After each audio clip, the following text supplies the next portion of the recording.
नमस्कार। मैं Acharya doctor Dilip Kumar PhD gold medalist Navyug Jyotish Shikshan संस्थान की पाठशाला में आपका स्वागत करता हूं। आज मैं आपको गुरु और केतु की युति के बारे में बताता हूं। गुरु और केतु की युति को धर्म ध्वजा योग कहते हैं, क्योंकि गुरु धर्म का कारक है और केतु शिखी यानी झंडा है। गुरु नैसर्गिक सबसे अधिक शुभ ग्रह है और केतु नैसर्गिक पापी ग्रह है। हालांकि केतु मोक्ष और आध्यात्मिकता का भी कारक है, लेकिन वो अशुभ ग्रह है, पापी ग्रह है। केतु छाया ग्रह है और जिस ग्रह के साथ युति करता है उस ग्रह के गुण अपना लेता है। गुरु केतु की युति में केतु गुरु के गुण अपना लेगा और उसकी अशुभता में कमी आ जाएगी, लेकिन केतु और राहु एक्सेस में होने के कारण गुरु के शुभ फलों में कमी आ जाती है। कई विद्वान गुरु और केतु की युति को गुरु चंडाल योग भी कहते हैं, लेकिन गुरु की युति केतु से उतनी अधिक अशुभ फलदायक नहीं होती है जितना गुरु की राहु की युति अशुभ फल देती है। गुरु ज्ञान का, धन का, संतान का, बड़े भाई का, स्त्री के लिए पति का कारक है। गुरु एक फैमिली का कारक ग्रह है और गुरु संसार के सारे सुखों का कारक ग्रह है। गुरु धर्म, पूजा पाठ, आस्था का भी कारक है। गुरु प्रोस्पेरिटी, समृद्धि, वृद्धि का कारक भी है। गुरु धनु राशि और मीन राशि का स्वामी है और कर्क राशि में उच्च का फल देता है। सूर्य, चंद्रमा और मंगल को मित्र मानता है, बुध और शुक्र को शत्रु मानता है और शनि को सम मानता है।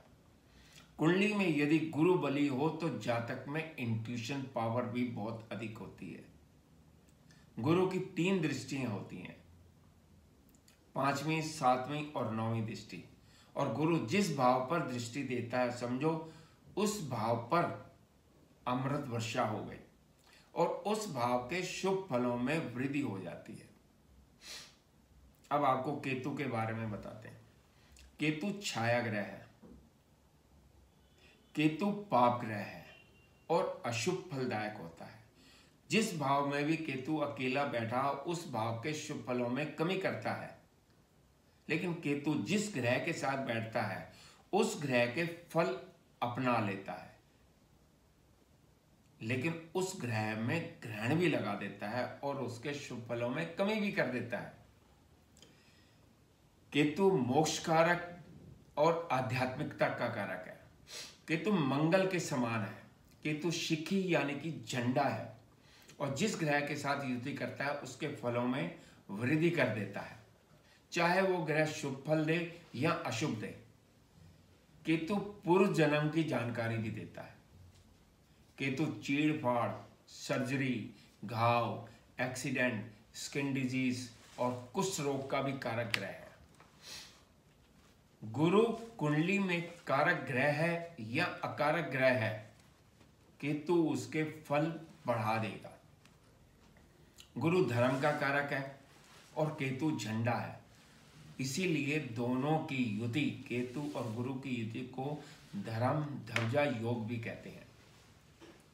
यदि कुंडली में गुरु कारक ग्रह है और केंद्र या त्रिकोण में हो या मित्र राशि में हो, स्वराशि में हो या उच्च राशि में हो तो बहुत शुभ फल देता है। केतु मिस्टीरियस ग्रह है, इंट्यूशन पावर भी देता है, हिडन कार्य का कारक ग्रह भी है। गुरु ज्ञान का, धर्म का कारक ग्रह है। गुरु और केतु की दृष्टि जातक को धार्मिक, ज्ञानी, कर्मकांडी और कथावाचक भी बना देती है। जातक परोपकारी होता है, मंदिर का निर्माण कराता है, मूर्ति की प्राण प्रतिष्ठा करता है और जातक समाज में सामान्य व्यक्ति से बहुत अधिक ऊपर उठ जाता है। मान सम्मान में भी बहुत वृद्धि होती है, लेकिन जातक के सांसारिक सुखों में कमी हो जाती है। मान सम्मान में कमी होने के कारण कभी कभी मन में थोड़े से अशुभ विचार भी आ जाते हैं। लीवर की प्रॉब्लम हो सकती है, डायबिटीज की प्रॉब्लम हो सकती है। गुरु और केतु की युति यदि अग्नि तत्व या जल तत्वों के लगनों में हो तो ये शुभ फल देती है। मेष लगन, सिंह लगन, धनु लगन, कर्क लगन, वृश्चिक लगन और मीन लगन में गुरु कारक ग्रह होता है और गुरु केतु की युति बहुत शुभ फल देती है। लेकिन पृथ्वी तत्व या वायु तत्व के लग्नों में गुरु और केतु की युति शुभ फल नहीं देती है। वृष लगन, कन्या लगन, मकर लगन या मिथुन लगन, तुला लगन या कुंभ लगन में गुरु अकारक ग्रह होता है और गुरु केतु की युति इन लग्नों में अशुभ फल ही देगी, अपनी शुभता में कमी कर देती है। गुरु और केतु की युति में यदि डिग्री का अंतर 5 या 6 डिग्री से कम का अंतर हो तो ये युति, गुरु और केतु की युति प्रभावशाली होती है, और यदि डिफरेंस 20 डिग्री से अधिक है तो ये युति का प्रभाव कम हो जाता है। अब आपको प्रत्येक भाव के अनुसार गुरु और केतु की युति का फल बताते हैं। सबसे पहले लगन, फर्स्ट हाउस। लगन में गुरु दिग्बली होता है। लगन में गुरु की युति केतु के साथ जातक को धार्मिक बना देती है, बुद्धिमान बनाती है और समाज में मान सम्मान बहुत अधिक होता है। सेकंड हाउस में गुरु और केतु की युति हो तो जातक अच्छा वक्ता होता है, कथावाचक बन सकता है, किसी पार्टी का, संस्था का प्रवक्ता बन सकता है, अच्छा सलाहकार होता है, धनवान बहुत होता है, कुटुंब में परिवार के सदस्यों से अच्छे संबंध होते हैं, बुद्धिमान होता है, चतुर बहुत होता है। थर्ड हाउस, गुरु और केतु की युति हो तो जातक में साहस, पराक्रम अधिक होता है और धार्मिक यात्राएं बहुत करता है, भाई बहनों से संबंध भी अच्छे होते हैं। फोर्थ हाउस में गुरु और केतु की युति हो तो जातक के माता से अच्छे संबंध होते हैं, मकान, संपत्ति, वाहन का सुख बहुत मिलता है, जातक मन से बहुत धार्मिक होता है, मानसिक खुशी बहुत मिलती है, धनवान बहुत होता है। फिफ्थ हाउस, पंचम भाव में गुरु और केतु की युति हो तो जातक में बुद्धि अधिक होती है, संतान, शिक्षा और पूर्व जन्म के फलों से शुभ फल ही मिलते हैं। जातक पूर्व जन्मों में शुभ कर्म करके आया है, जातक को मंत्रों का, शास्त्रों का बहुत ज्ञान होता है, शिक्षा बहुत अच्छी होती है, विद्वान होता है, संतान भी बहुत अच्छी होती है।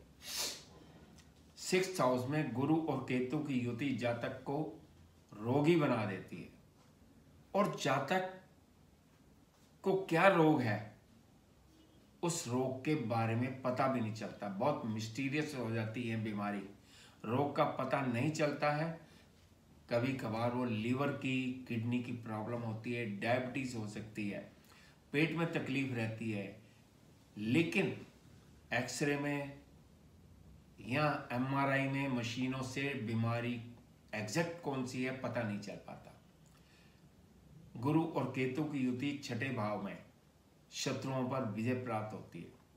सेवंथ हाउस में गुरु और केतु की युति वैवाहिक जीवन के लिए बहुत अच्छी होती है, पति पत्नी के संबंध बहुत अच्छे होते हैं और पार्टनरशिप में भी सफलता मिलती है, जीवन साथी भी धार्मिक होता है।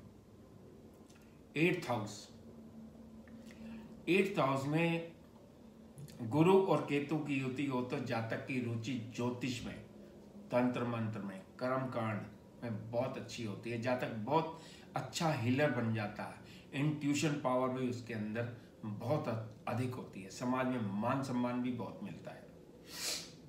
10th house, 9th house,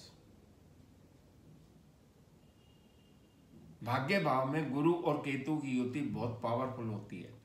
9th house धर्म का भाव होता है, जातक धार्मिक बहुत होता है और धर्म के मार्ग से ही उसका भाग्य भी उदय होता है। स्पिरिचुअल एक्टिविटीज में वो धन लाभ भी कमाता है।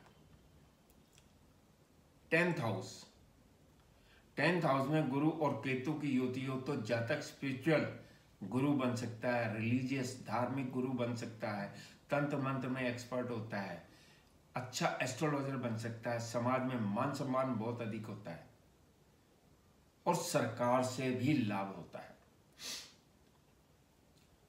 11th हाउस, 11th हाउस में गुरु और केतु की युति हो तो जातक धार्मिक कार्यों से धन लाभ कमाता है, एस्ट्रोलॉजी से, तंत्र मंत्र से, कर्म कांड से भी लाभ होता है, मान सम्मान बहुत अधिक होता है, धनमान बहुत अधिक होता है। 12th हाउस, 12th हाउस में गुरु और केतु की युति जातक को मोक्ष की प्राप्ति होती है। जातक अपना जीवन धार्मिक कार्यों में ही व्यतीत करता है, रिलीजियस गुरु बन जाता है, स्पिरिचुअलिटी में उसका बहुत अधिक ध्यान चला जाता है, देश विदेश की भी यात्राएं करता है और देश विदेश में स्पिरिचुअल लीडर धार्मिक गुरु बहुत फेमस हो जाता है। लेकिन मैरिड लाइफ जातक की खराब रहती है। यदि आपको मेरी ये वीडियो पसंद आए तो इसे लाइक कीजिए, शेयर कीजिए और मेरे चैनल नवयुग ज्योतिष चैनल को सब्सक्राइब कीजिए। नमस्कार।